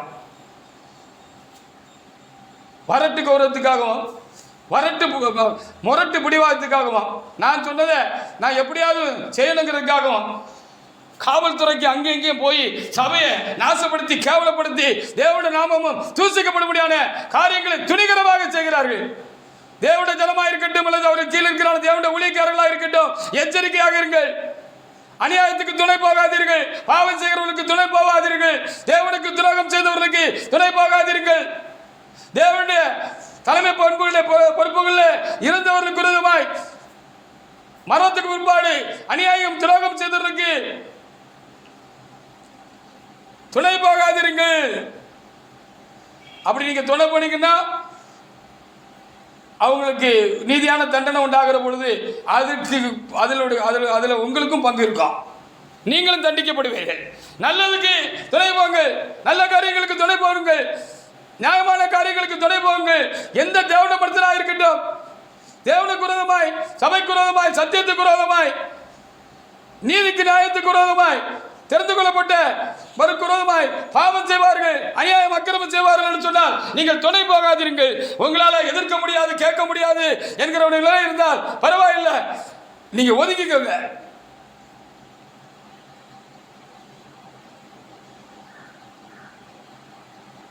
அவங்களுக்கு பக்கபலமாக இருக்காதீங்க.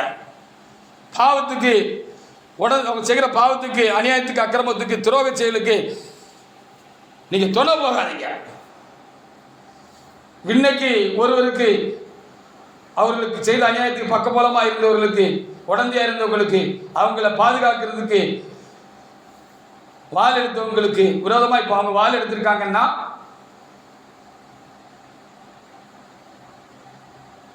அவங்களுக்கு முடிவு கட்டுறதுக்கு இப்போ கை கோர்த்துருக்காங்க அப்படின்னு சொன்னால் நாளைக்கு ஒரு காலம் சூழ்நிலை மாறி உங்களுக்கும் ஒரு குறிப்பிட்ட ஒரு நிலை உண்டாகும் என்று சொன்னால் கண்டிப்பாக அவர்கள் என்ன செய்வார்கள்? உங்களுக்கு விரோதமாகவும் வாள் எடுப்பார்கள், உங்களுக்கு ஒரு முடிவு கட்டுவார்கள். ஆனப்பட்டனால யாருக்கும் துரோகம் செய்யாதீர்கள். துரோகம் செய்தவர்களோடு கூட நீங்கள் பிணைபடாதீர்கள். அவர்களோட கை கோர்க்காதீர்கள். அவர்கள் செய்கிற தப்புக்கு உடந்தையா இருக்காதீங்க. முடிஞ்சா எது அப்படிப்பட்ட துணிகரமான காரியம், தேவனுக்கு விரோதமா ஒரு மனுஷன் தேவனுடைய மனுஷனா இருந்து பாவம் செய்கிறாரு,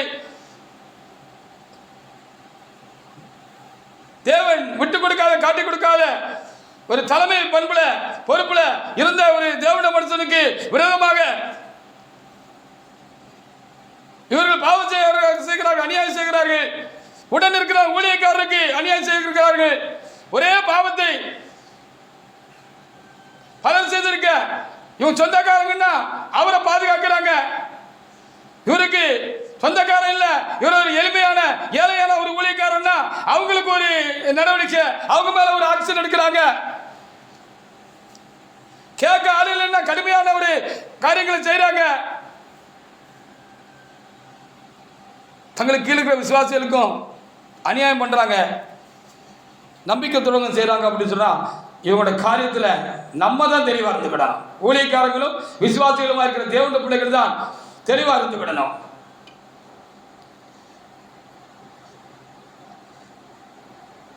நமக்கு என்ன யாருக்கோ நடக்குன்னு நீங்க இருந்தீங்கன்னா அது நாளைக்கு உங்களுக்கு நடக்கும். அப்பொழுது தேவனும் உங்களை கைவிட்டுருவாரு. ஏன்?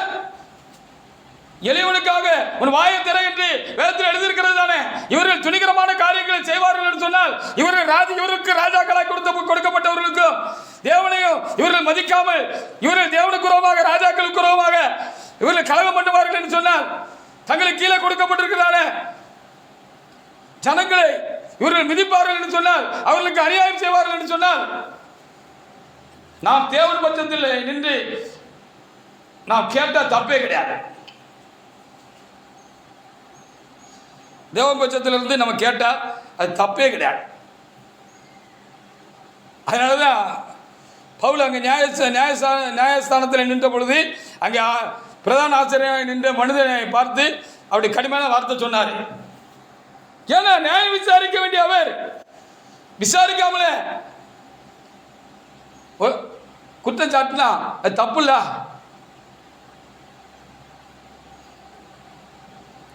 பேதுரு அந்தியோகியா வந்த பொழுது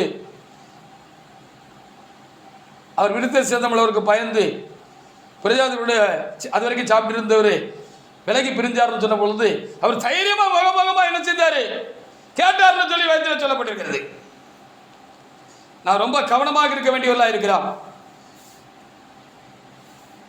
நாம் விசுவாசத்து துரோகம் செய்கிறவர்களாக இருக்கக்கூடாது. ஆனால் அவர்கள் தேவனுக்கு விசுவாச துரோகம் செய்வார்கள் என்று சொன்னால், தேவனுடைய காரியங்களை விசுவாச துரோகம் செய்வார்கள் என்று சொன்னால், சத்தியத்தை தரையிலே போட்டு மிதிப்பார்கள் என்று சொன்னால், அவருடைய சபையை மானபங்கப்படுத்துகிறது போல அசிங்கப்படுத்துகிறது போல துணிகரமான காரியங்களை பிரஜாதிகளை தூசிக்க முடியாத காரியங்களை செய்வார்கள் என்று சொன்னால் கண்டிப்பாக நாம் கண்டனம் பண்ண வேண்டும். அதை எதிர்த்து குரல் கொடுக்க வேண்டும். நம்மளால் முடிந்ததை செய்ய வேண்டும். அது பாவம் கிடையாது. ஜனங்கள் தெளிவுள்ளவர்களாக இருக்க வேண்டிய ரொம்ப அவசியமா இருக்கிறது கடைசி நாட்களில். நல்ல சக்தியாக ஆக்க சக்தியாக ஊக்க சக்தியாக நமக்கு கொடுக்கப்பட்ட ஆவிக்குரிய தலைவர்கள் தீய சக்திகளாக மாறிவிடுகிறார்கள் என்று சொன்னால் அவங்களுடைய பழைய காரத்தையே நினைச்சுக்கிட்டு அவங்களுக்கு காரியங்களை நம்ம தட்டி கேட்டோம்னா அது தப்புன்னு சொன்னோம்னா நமக்கு தண்டனை வரணும்னு நினைச்சோம்னா அது ரொம்ப ஒரு என்ன சொல்றது ஏமாளித்தனமான நிலையில் நம்ம ஆவிக்குரிய ஜீவத்தில் இருக்கோம்னு சொல்லி அர்த்தம். அவர்கள் இப்பொழுது ஆக்க சக்தியாக இல்லை, அழிவு சக்தியாக மாறி இருக்கிறார்கள்.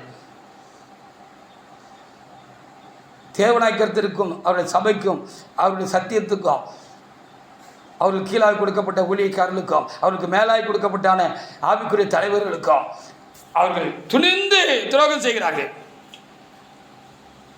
அப்போ இது பெரிய ஒரு வருத்தமான காரியமாக இருக்கிறது. நம்ம அப்படி காணப்படக்கூடாது. தகப்பனுக்கு விரோதமாக எழும்பின அப்சலோம் கடைசியில் ஒரு பரிதாபமான ஒரு முடிவை அடைந்தார் என்று சொல்லி 2 சாமுவேல் 18:9-15 வசனங்களை நாம் என்ன செய்ய கொண்டிருக்கிறது பார்க்கப்படுகிறது.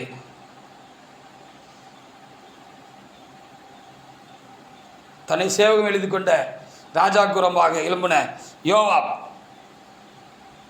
1 ராஜாக்கள் புத்தகத்தில் 2:22 நம்ம தொடர்ந்து வாசிக்கிற பொழுது அவருடைய முடிவும் மிகவும் வருத்தமான ஒன்றாக பரிதாபமான ஒன்றாக இருந்தது என்று சொல்லி பார்க்கிறோம். விசேஷமாக யூதாசுடைய நிலையை நாம் பார்க்கிறோம். ஏசாயா 31:33 ஒன்றை ஒரு தேவனுடைய பிள்ளை எடுத்து வாசிக்கலாம். நம்ம யாருக்கு துரோகம் பண்ணாலும் சரிதான், அந்த துரோகம் திரும்ப நம்ம தலையிலே வந்து விடிஞ்சிருமா. அதனால யாரும் துரோகம் பண்ணாதீங்க. பெரியவங்க உங்களுக்கு கீழ்ப்பட்டு உங்களுக்கு கீழே இருக்கிற உங்களால் பராமரிக்கப்படுகிற சிறியவர்களுக்கு நீங்கள் துரோகம் பண்ணாதீங்க. நீங்கள் உங்களுக்கு ராஜாவாய், அதிகாரிகளாய், கணவன்மாராய், ஆவிக்குரிய தலைவர்களாய், உங்களை பராமரிக்கும்படியாக வைத்திருக்கிற பெற்றோர்களாய் இருக்கிறவங்களுக்கு நீங்கள் அநியாயம் துரோகம் பண்ணாதீங்க. நீங்கள் அப்படி யாருக்கு துரோகம் பண்ணாலும் அந்த துரோகம் திரும்ப அவங்க தலையிலே வந்து விடியும், அவங்க தலையிலே வந்து தங்குன்னு சொல்லி ஏசாயா புஸ்தகத்தில் 33ஆம் அதிகாரத்தில் 1வது வசனத்தில் அங்கே எழுதப்பட்டிருக்கு. வாசிங்க.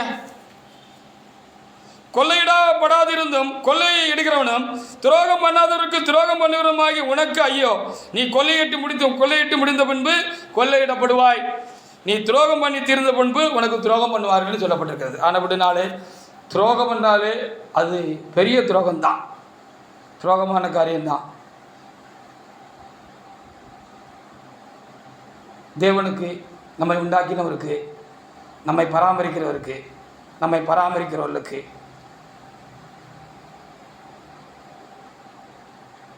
நமக்கு மேலாக தந்த உறவுகளுக்கு, ஆவிக்குரிய உறவுகளுக்கு நம்ம விசுவாசம் பண்ணாத விசுவாச துரோகம். அப்படி தரப்பட்டவர்கள் ராஜாக்கள், ஆவிக்குரிய தேவண்ட மனுஷர்கள் நம்முடைய பிள்ளைகளுக்கு, நம்முடைய துணைகளுக்கு, சமுதாயத்தில் நமக்கு கீழாக கொடுக்கப்பட்டிருக்கிறான வேலைக்காரர்களுக்கு, நமக்கு கீழ்ப்பட்டவர்களுக்கு நாம் துரோகம் செய்தால் அது நம்பிக்கை துரோகம். 2 துரோகமும் வேண்டாம். நாம் துரோகம் செய்யலாம் இருக்க வேண்டாம். நாம் துரோகம் செய்தால் அந்த துரோகம் நம்ம தலையிலேயே திரும்ப வந்து விடிஞ்சிடும். பாருங்க, அப்படிதானே இப்போ நடந்துட்டு இருக்கு தேவ சமூகத்தில், திருச்சபையின் யுகத்தில் அப்படிதான் நடந்துட்டு இருக்கு. தலைவராக இருந்தானே தேவனுடைய மனுஷனுக்கு துரோகம் பண்ணினார்கள். அந்த துரோகம் பண்ணுகிறதுக்கு அநேகரை தன் கைக்குள்ள போட்டுக்கிட்டாங்க. இவர்களும் அது தப்புன்னு தெரிஞ்ச போதிலும் அவங்களுக்கு அதனால ஆதாயம் கிடைக்குன்னு சொல்லி அவர்களுக்கு துணை போனாங்க. சிலரும் சத்தியத்துக்கு துரோகம் பண்ணாங்க. அவர்களுக்கும் இன்றைக்கு வரைக்கும் சிலர் பக்கபலமாக இருக்கிறார்கள். எதற்காக இருக்கிறார்கள் என்று தெரியவில்லை. வண்டி ஓடணும், வாழ்க்கை சக்கரம் ஓடணுங்கிறதுக்காக இவர்கள் சத்தியத்துக்கும் தேவனுக்கும் துரோகம் பண்ணுகிறவருக்கு துணை போகிறார்கள். சேர்த்து தான் கேட்க முடியல, ஒதுங்கியாவது போங்க. அப்படி துரோகம் பண்ணுறவங்களுக்கு, துரோகமாக இருந்தவங்களுக்கு, பக்கபலமாக இருந்தவங்களுக்கு திரும்ப இவங்க துரோகம் பண்ணுறாங்க, அவங்க இவங்களுக்கு துரோகம் பண்ணுறாங்க. அதனால் நாம் யாருக்கும் துரோகம் பண்ணாது இருப்போம். பெரியவனாக இருக்கட்டும், சிறியவனாக இருக்கட்டும், நாம் ஒருவருக்கொருவர் துரோகம் பண்ணக்கூடாது என்று கர்த்தர் நாளிலே இந்த துரோகம் ஒரு பொல்லாத காரியம் என்று சொல்லி தேவனாய் நமக்கு இந்த நாளில் நல்ல ஆலோசனை தந்திருக்கிறபடினாலே துரோகமான காரியங்களுக்கு நம்மை விலக்கி நாம் ஒவ்வொருவரும் நம்மை காத்துக்கொள்வோம். இல்லாவிட்டால் அதற்கு நம்முடைய ஜீவனையே பலியாக கொடுக்கக்கூடிய சூழ்நிலை கூட பல வேளைகளில் வந்து விடுகிறது. அதுக்காக என்ன ஆண்டவருக்கு நான் சோத்திரம் செலுத்துகிறேன். நாம் யாருக்கும் துரோகம் செய்ய விருப்பமாக நம்மை காத்துக்கொள்வோமாக. கர்த்தர் இந்த வார்த்தைகளை ஆசீர்வதிப்பாராக.